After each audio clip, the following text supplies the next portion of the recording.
Le président de la Russie, Vladimir Poutine, est au pouvoir depuis 25 ans. Il a dirigé la Russie d'une main de fer, s'accrochant à la présidence année après année, utilisant toutes les astuces possibles pour rester au pouvoir. Il veut marquer l'histoire comme le plus grand dirigeant de sa nation. Il s'est présenté comme défenseur des valeurs traditionnelles et gardien de la souveraineté, et le seul homme capable de mener un pays aussi vaste et influent que la Russie vers la gloire et la prospérité. Mais tout finit par avoir une fin tôt ou tard. Et le contrôle de Poutine sur la Russie commence vraiment à vaciller, atteignant un point si bas que même le Kremlin ne peut plus le dissimuler. Le pire dans tout cela, du point de vue de Poutine, c'est que tout cela est de sa propre faute. Le président, qui vient de célébrer ses 73 ans, aurait pu diriger la Russie encore de nombreuses années, voire jusqu'à 80 ans, ou plus. Tout ce qu'il avait à faire, en somme, c'était exactement ce qu'il avait fait durant toute sa carrière politique. En suivant le même schéma éprouvé qu'il avait maintenu relativement populaire auprès du peuple russe et extrêmement puissant sur la scène mondiale. Il est désormais coincé dans un trou si profond qu'aucun allié ni fanfaronnade ne pourra l'en sortir. Et c'est entièrement de sa faute. C'est la conséquence de ses décisions imprudentes, de son arrogance et d'une grave erreur de jugement. Et tout cela remonte au début de 2022, lorsque le président russe a donné l'ordre qui allait changer le monde moderne à jamais. Cherchant à étendre encore davantage sa sphère de pouvoir et d'influence, Poutine a pris la décision d'envahir l'Ukraine, ordonnant à son armée de franchir la frontière et d'entrer sur le territoire de son voisin. À l'époque, il a justifié sa décision par de fausses causes affirmations sur une prétendue prise de contrôle de l'Ukraine par des nazis. La Russie devait intervenir pour sauver la situation. Le monde entier a vu ce geste comme une nouvelle preuve de la soif de pouvoir insatiable de Poutine. Il voulait plus de terres, plus de ressources, plus d'influence, et il était prêt à tout pour les obtenir. Mais ensuite est venue sa grande erreur de jugement. Il pensait que ce serait facile, compte tenu de l'énormité de son armée, de la quantité massive de chars, de véhicules blindés, de missiles et plus encore que la Russie avait dans son propre arsenal, et de l'écart flagrant entre l'armée russe et l'armée ukrainienne. Vladimir Poutine a supposé que les troupes russes franchiraient sans difficulté les faibles défenses que l'Ukraine pourrait opposer, marchant jusqu'à Kiev et hissant le drapeau russe de la victoire, en quelques jours ou quelques semaines, tout au plus. Comme on le sait bien maintenant, ce n'est pas ce qui s'est passé. L'Ukraine s'est montré un adversaire bien plus coriace que Vladimir Poutine ne l'aurait imaginé. Son peuple s'est levé et a tenu bon, défendant sa terre avec héroïsme et fierté. Partout dans le pays, non seulement les soldats entraînés, mais aussi de simples civils ont pris les armes et ont tenu bon face aux hordes de soldats russes qui avançaient vers eux. Dans son ensemble, le pays d'Ukraine a montré qu'il ne tomberait pas sans se battre. Et tout espoir que Vladimir Poutine et ses acolytes du Kremlin avaient d'une victoire rapide et écrasante s'est envolé en fumée. Et même si la Russie a fait quelques progrès dans les premiers jours et semaines, l'avancée de l'armée a rapidement commencé à stagner. Puis, avec le temps, l'Ukraine a commencé à repousser les Russes, à reprendre les territoires perdus, et même à franchir la frontière pour entrer en Russie à certains moments, arrachant des terres à Vladimir Poutine et l'humiliant sur son propre territoire. Peu à peu, elle est devenue plus forte et stratégique, si bien qu'elle est aujourd'hui reconnue comme l'une des puissances militaires les plus compétentes au monde. L'Ukraine est ensuite allée plus loin, lançant des frappes en profondeur, des missiles et des attaques de drones contre des cibles russes de grande valeur. Les effets de ces attaques sont clairement visibles.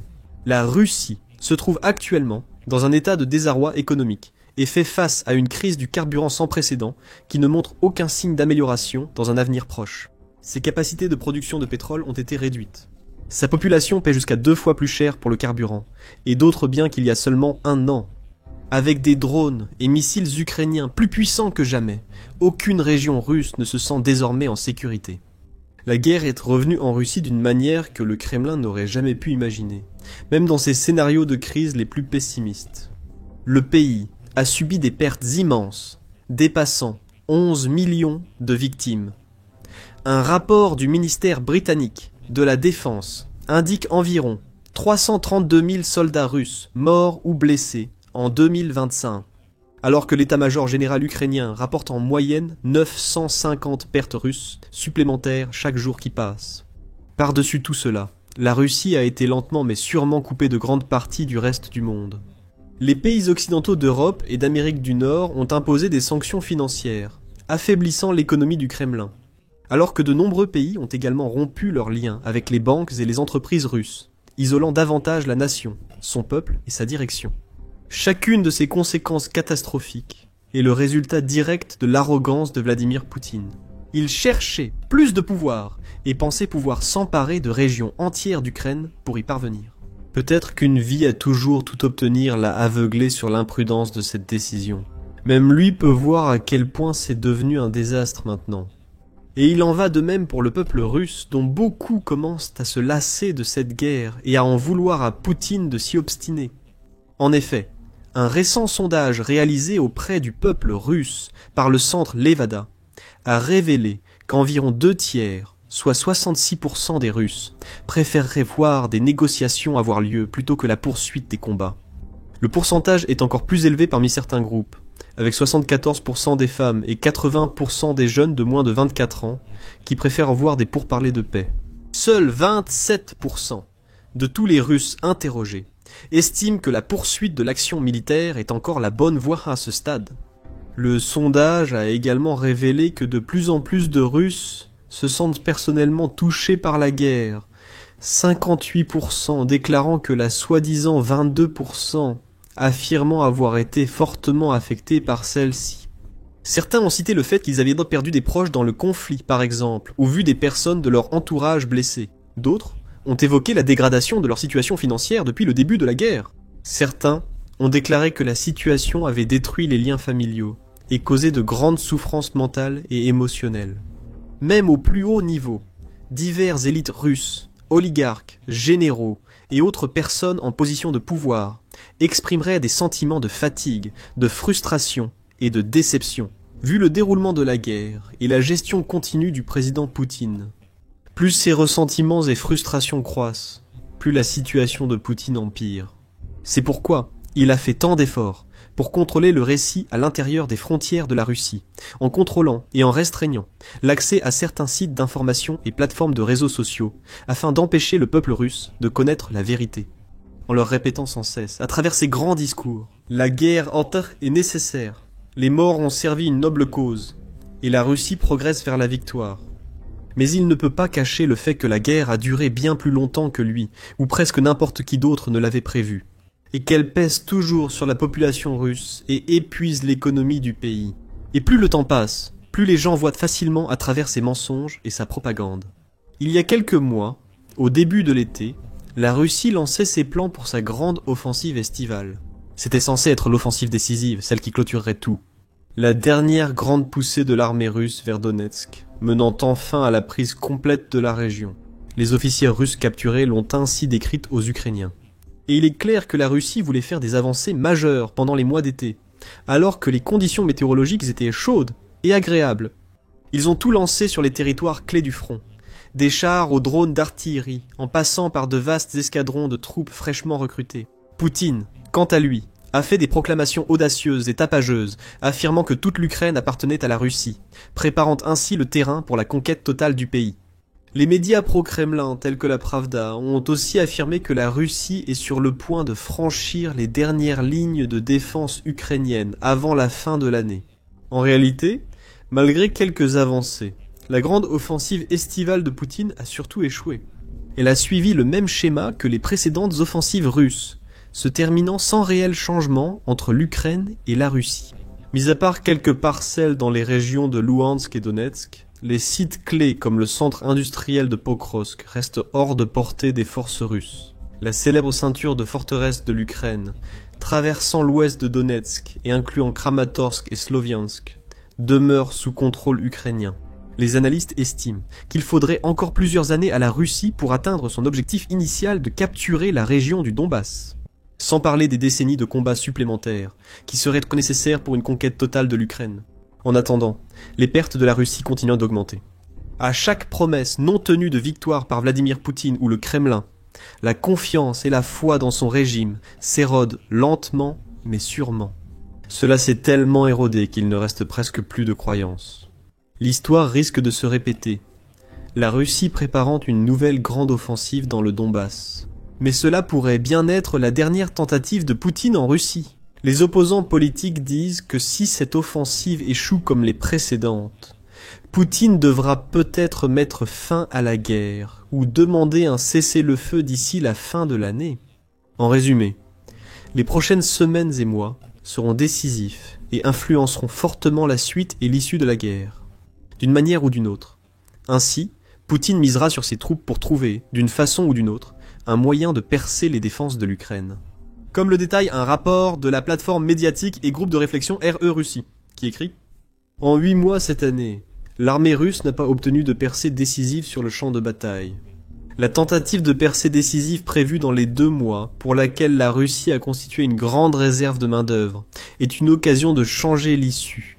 Et qu'en est-il d'une offensive très coûteuse et peu efficace qui dure depuis 2 ans? Si elle réussit, les forces ukrainiennes devront probablement abandonner le Donbass. En cas d'échec, les efforts russes pour contrôler la région seront considérés comme un échec.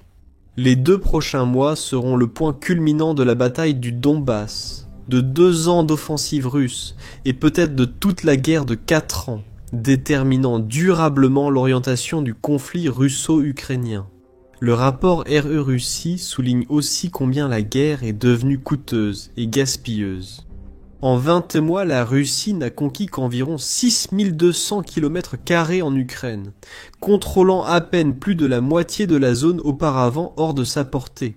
Durant cette période, les pertes militaires russes, tués et blessés, ont atteint environ 70 070 par kilomètre ou 1200 par jour, le double de celle entre 2022 et 2023. Les auteurs précisent que l'offensive n'est permise que par les dépenses imprudentes et désespérées du Kremlin, en augmentant primes et incitations, pour encourager les hommes valides russes à s'engager et combattre. Grâce à cela, le Kremlin est encore capable d'ajouter des dizaines de milliers de soldats à ses rangs chaque mois, remplaçant ceux qui sont tués ou blessés, et à maintenir la pression sur les lignes de défense ukrainiennes. Cela donnera à Poutine un certain optimisme que ses forces pourraient enfin réussir ce qu'elles n'ont pas pu faire depuis longtemps. Et le fait que l'Ukraine soit confrontée à une crise de main-d'œuvre donnera également un certain degré d'encouragement aux Russes, bien qu'elle ait quelques atouts. La machine de guerre du Kremlin fait encore face à une montagne. Si elle veut sortir victorieuse, l'Ukraine ne pourra peut-être pas rivaliser avec la main-d'œuvre de la Russie. Elle n'a jamais eu, ni ne peut rassembler les mêmes quantités colossales de dépenses militaires et de matériel militaire. Comme on l'a vu en plus de 3 ans de guerre, rien de tout cela n'a autant d'importance qu'on le pense. Parce que, malgré le fait d'être une force nettement plus petite et plus faible sur le papier, l'Ukraine a constamment et continuellement défié les probabilités, repoussé les attaques de la Russie et tenu bon. Même avec moins de soldats dans certaines zones, l'Ukraine montre toujours la même force, stratégie et capacité d'adaptation qui l'ont menée ici. Elle ajuste ses tactiques, s'enterre et défend les zones les plus importantes, lance des attaques dévastatrices contre les infrastructures russes et utilise au mieux les ressources dont elle dispose.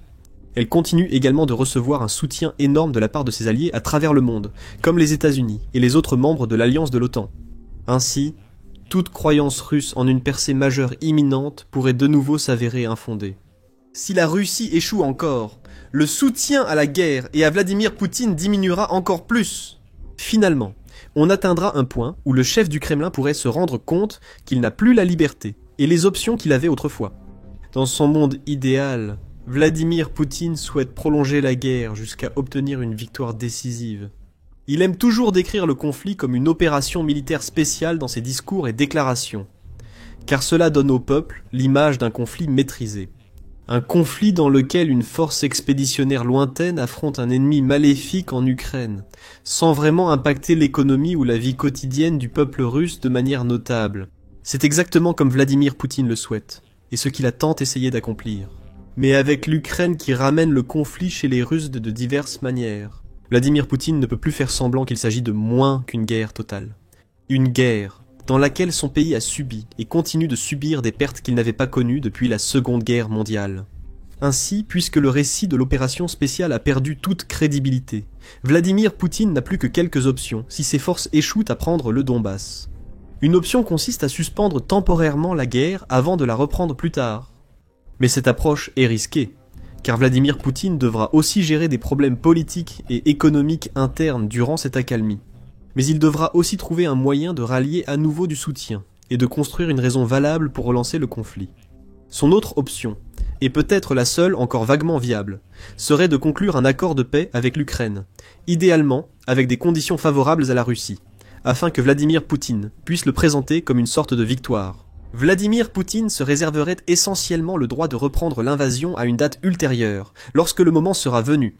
Il pourrait facilement rejeter la faute sur l'Ukraine, affirmant qu'elle a violé un accord de paix, ou inventer une autre excuse similaire pour envoyer son armée de l'autre côté de la frontière. Cependant, ce scénario pourrait s'avérer bien plus difficile à atteindre que ne l'espère Vladimir Poutine, car la Russie n'a plus la force d'autrefois. Elle ne gagne pas cette guerre, elle ne domine pas son adversaire, elle ne progresse pas rapidement, ni ne marche vers une victoire écrasante. Au contraire, elle peine à créer le moindre élan, tout en subissant des pertes de plus en plus dramatiques et dévastatrices. Le Kremlin ne peut donc pas simplement imposer ses conditions lors des négociations, et attendre que le président ukrainien, Vladimir Zelensky, s'y plie docilement. Ceci est encore le résultat des mauvaises décisions de Poutine. Il pouvait obtenir un accord qui aurait pu marcher pour la Russie. Plus tôt cette année, le président américain Donald Trump a discuté avec les dirigeants des deux pays pour négocier un cessez-le-feu. À l'époque, Trump était plutôt indulgent, tandis que Poutine cherchait à faire pression sur Zelensky pour un accord. Le dirigeant russe aurait pu, voire dû, saisir cette chance de mettre fin au conflit avant qu'il n'empire. Encore une fois, il a fait le mauvais choix et en paie maintenant le prix. Parce que la patience du président Trump a été poussée trop loin. Trump a admis être en colère et fatigué des mensonges et manipulations de Poutine, déclarant récemment en ligne qu'il le pense. L'Ukraine a le pouvoir de continuer et de gagner la guerre, en reprenant chaque parcelle de territoire prise par la Russie. L'administration Trump a aussi fourni une aide supplémentaire à l'Ukraine, dont des renseignements américains pour appuyer les frappes de drones, et aussi la possibilité de missiles Tomahawk longue portée. La réalité de la guerre est désormais plus évidente en Russie et ailleurs, et les chances de percée ou de victoire russe deviennent de plus en plus faibles. Chaque jour, les pertes humaines augmentent, les pertes matérielles s'accumulent, les crises se multiplient, et l'économie est en chute libre. Et dans un état aussi désespéré et critique, même Vladimir Poutine, ce vieux maître dans l'art de s'accrocher au pouvoir et de tourner chaque situation à son avantage, se retrouve rapidement à court d'options et d'idées.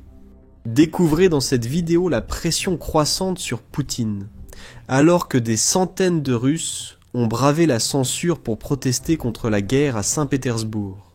Ou, pour un aperçu approfondi de la gravité de la guerre pour la Russie, regardez cette vidéo qui détaille les pertes catastrophiques du pays, que même la propagande du Kremlin ne peut pas dissimuler. Et enfin, assurez-vous de vous abonner à notre chaîne si ce n'est pas déjà fait. Ainsi, vous pourrez rester informé et au courant de toutes les actualités majeures et des développements de la guerre entre la Russie et l'Ukraine, ainsi que d'autres conflits importants à travers le monde.